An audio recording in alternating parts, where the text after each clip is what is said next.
Education and Experience. And with Dr. PShinault is Pastor KWalker.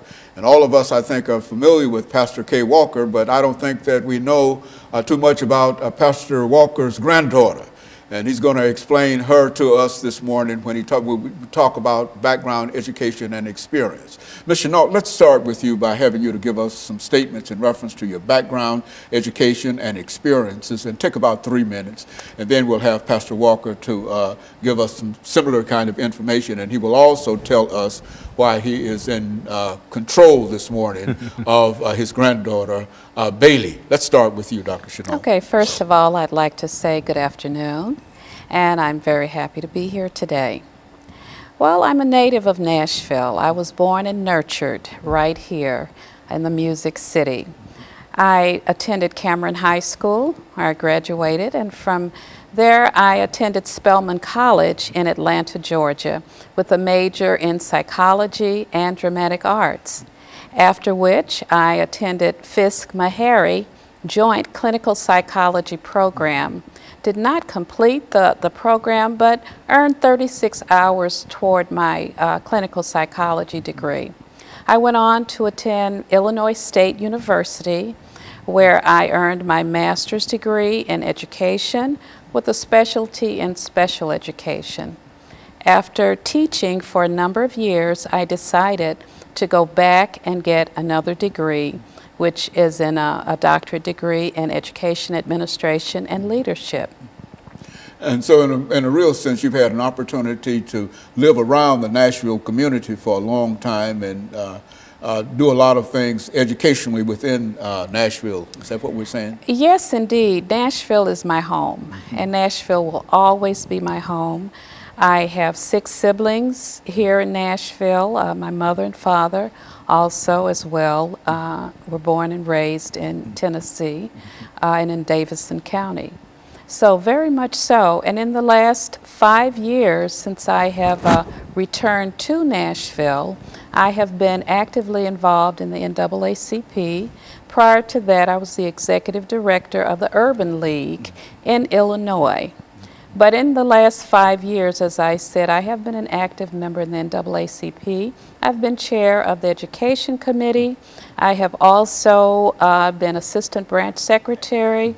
Currently, I am the branch secretary of the NAACP. Very good. Pastor Walker, let's have you to give us some information. I think that our audience certainly is familiar with you, but they may not know this young lady that you have with you, and explain not only your background in education, but say something about Bailey. Okay, Dr. Haynes, well, again, thanks for allowing me to be on your show this morning. My name is Pastor Kelvin L. Walker, born and raised right here in Nashville, Tennessee. I attended the public schools here in Nashville. Pretty much everybody been around know my story, you know, that never didn't complete high school. I actually got kicked out of all the public school systems in the state, in Nashville, Davidson County.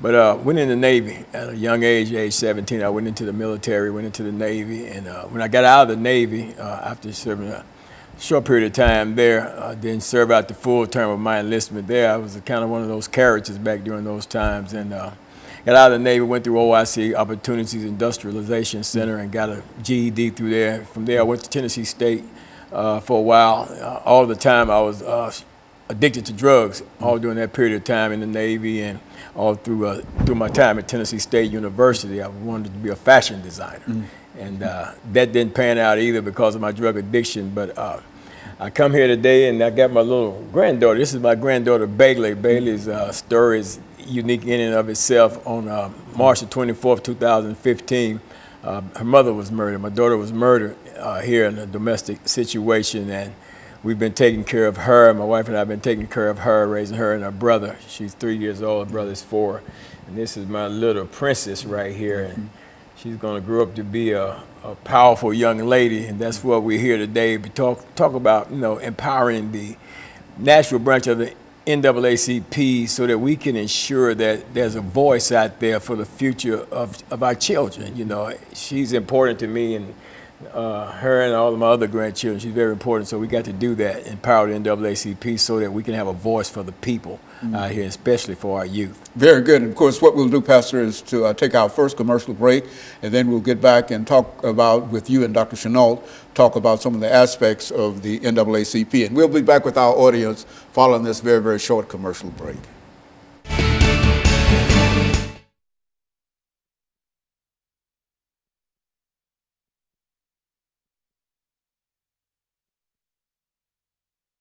Segment, and this is 8-minute segment, and so whatever you want to talk about, this is you know, I'll introduce the show again, and then we'll and this 8 minutes, you'll have about 4 minutes, and we'll try to put Pastor, give him 4 minutes, and just start off and take about 3 minutes, and then we'll give him 3 minutes and come back and let him close us out. Clock.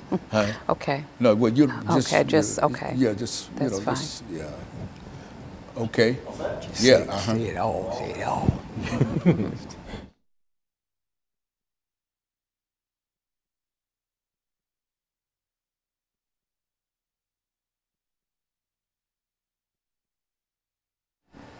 Thank you and welcome back to the second segment of the show for today. We're talking to Dr. Tallulah Shenault and Pastor KWalker and his granddaughter, Bailey. And we're talking about empowering the NAACP. And Dr. Shenault, let's see if we can pick up during this second segment to give you an opportunity to say something about the National Association for the Advancement of Colored People that you would like for our audience to know this morning. Well, after giving such a long or a trail of information regarding my education, I would like to state and really explain why I'm here. Not only to talk about the empowerment of the community, but also to talk with the community about some things that I would like to see happen at the NAACP.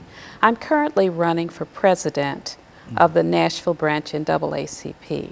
Why? Because I would like to see a new image, a new focus in our branch. In terms of empowerment, one of my important platforms is voter registration.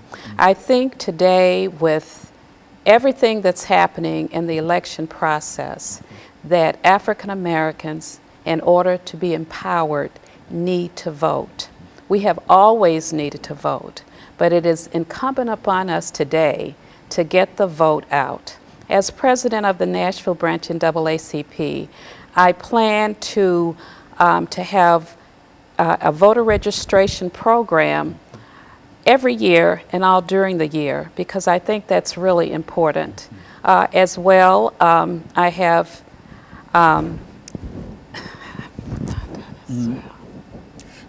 And so in a real sense, voter registration is one of the most important things that you see. Now, why would you think in terms of enlisting and getting African Americans to vote? Why is that important to you now?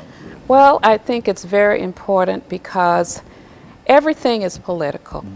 Everything is political, from education to economic development is important, to the quality of health care, to affordable housing. If we are not voting, if we are not at the table, then, as I said, we're on the table. And I believe that voting gives the community power, it empowers us, and it's important that we take a stand, not only verbally, that we also take a stand through the vote. Pastor, looking at some of the things that you believe, and I know you've been involved with the NAACP for a long time, and some of the things that you believe that we ought to do at this particular point in our history dealing with the National Association for the Advancement of Colored People or any other organization that might be helpful to what we're trying to achieve. Well, Dr. Haney, I think that when it comes to the NAACP Nashville branch number 5606 here, the most important thing I think that we need to do for the NAACP is to give the NAACP the power that the NAACP is supposed to have in terms of giving the NAACP a voice. You know, just like our vote is our voice, you know, the NAACP for some reason has lost its voice here in Nashville, Tennessee.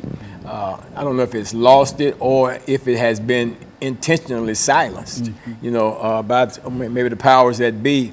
because as we know that the NAACP as a whole nationally is the oldest civil rights organization in existence in the United States of America, and it's one of the most powerful, or the most powerful one in here.